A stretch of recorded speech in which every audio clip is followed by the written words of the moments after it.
Good day to each and everyone, especially to our professor. Our topic per case analysis is all about the increasing numbers of teenage pregnancy today among the high school student. Let's proceed to the introduction discussing by Angel and Glyza. Relevant to the article by Card and Wise, 1978. Young people who become parents while in their teens are much more likely than their classmates who postpone childbearing to have their education truncated. Teenage childbearing results in greater educational deficits for the young mothers than for the young fathers, who do not have to go through the experience of pregnancy and are generally less responsible for the early care of the child. Also, in our opinion, early childbearing may result in poor health outcomes and may be a threat to the country's economic growth. Pregnant adolescents are less likely to compete higher education and have lesser ability to earn more income over the course of lifetime, causing economic losses to the country. Additionally, according to Godi, Mitru, and Lawrence 2009, it is known that girls who become pregnant as a teenager will face increased medical risks, and if the pregnancy is taken to term, there are also increased medical risks for their babies. We also know that teenage mothers and their children can suffer from poorer life outcomes. These are the problems that we choose because this is the common problem in our country. Number 1. Teenage parents may suffer from poor life outcomes. Number 2. Threats to the country's economic growth. And last, teenagers have higher rates of the complication in pregnancy and the childbirth and a higher risk of postnatal depression.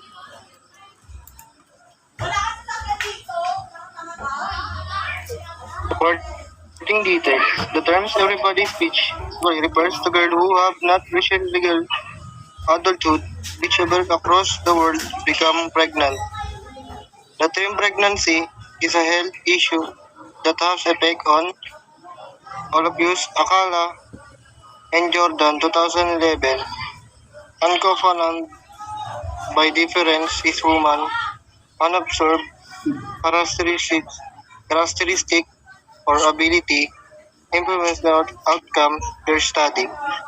They estimate its effect on unplanned and the birth on specific outcome, like income, high school graduate, forecome previous marriage, labor, forced participation, and welfare participate.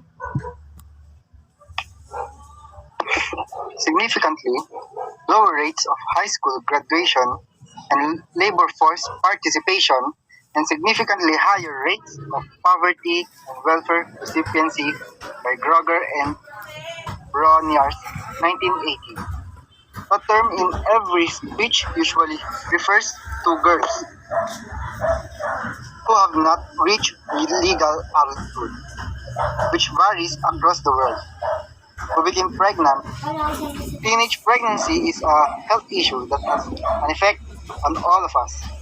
The Philippines has one of the highest rates of early pregnancy in the world that causes an increase in rate of poverty in our country.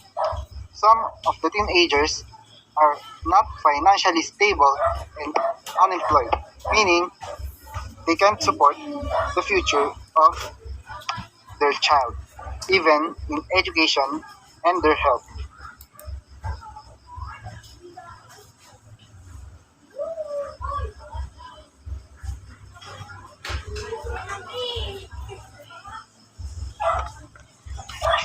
Based on the findings of Agemang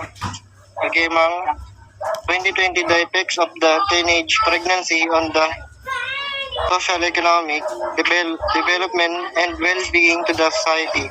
Its award revealed to the societal rejection was the major physical economic challenge faced by pregnant teenagers, those financial dependence on the society, and environment in social bias were the major effects teenage pregnancy, particularly among young people in primary and junior high school education levels.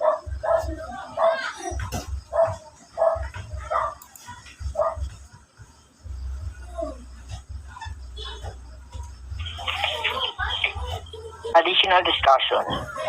The cases focus on teenage parents might suffer from the poor life outcomes relevant from the study of Sully, Middlecombe, Daroch, Reilly, Ashford, and Lynch Deroch 2019 about investing in sexual and reproductive health. Teenage mom, those between the age of 10 and 19, had greater rates of eclampsia, puerperal endometritis, and systematic infections than women between age of 20 and 24. And their offspring have higher rates of low birth weight, premature delivery, and serious neonatal condition. Threats to the country economic growth. Early pregnancy has the potential to harm a woman's health and impede the country economic expansion. Adolescents who are pregnant have a lower likelihood of completing higher education and a lower capacity to increase their lifetime income, and resulting in economic losses for the nations.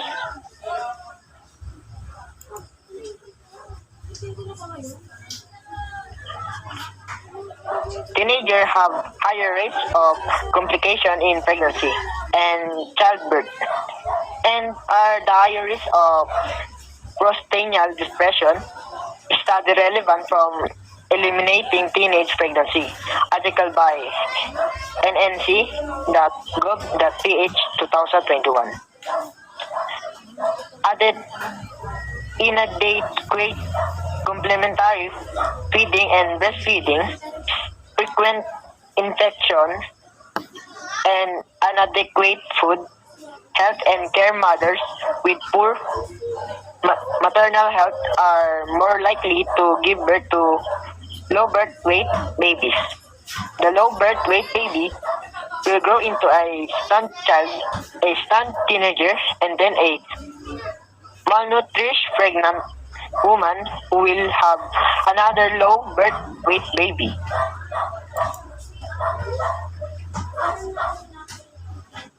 Conclusion. Teen pregnancy is a pregnancy in female human being who are below the age of 20 years, and being a teen parent, it is great as it sounds. It carries significant obstetric complications that should draw physicians' serious and attention. That the teen mother may face complications such as premature labor, medical complication during the pregnancy period, at childbirth or after childbirth, and are likely to drop out of school. Most of teenagers who become pregnant are not able to get a decent education, and some teens don't know what they want to do with their lives. Teens don't want to stay home and take care of a child. There are many things that teenagers have to give up. One is being a child, a younger age. When they are also a child themselves, teens should be think about that they are doing before they accidentally become a teenage mother. And it's his responsibility, not only a parent but of other adult, to assist a child so that she will not to be pregnant early. Teachers or relatives can be the ones to guide the teenager so that can withstand her problem and refrain from being pregnant at the early age. Teen pregnancy is a long road. You will most likely end up walking that road by yourself most of the way. If you do get pregnant, they take responsibility for your action. The teaching of sex education is a great help to reduce the number of early pregnancies, and so that young people can better understand its value are and sacredness. And above all, it's also important the advice of parents and teach their son daughter to be more responsible and think carefully in making decisions in life. Solution one of the causes of early pregnancy is family problems, particularly those who have no parent. A teenager who has broken family will be open to temptation because no one reminds him her what is right, knows he or she would involve in remarkable sexual activities and would be having a child at an early age.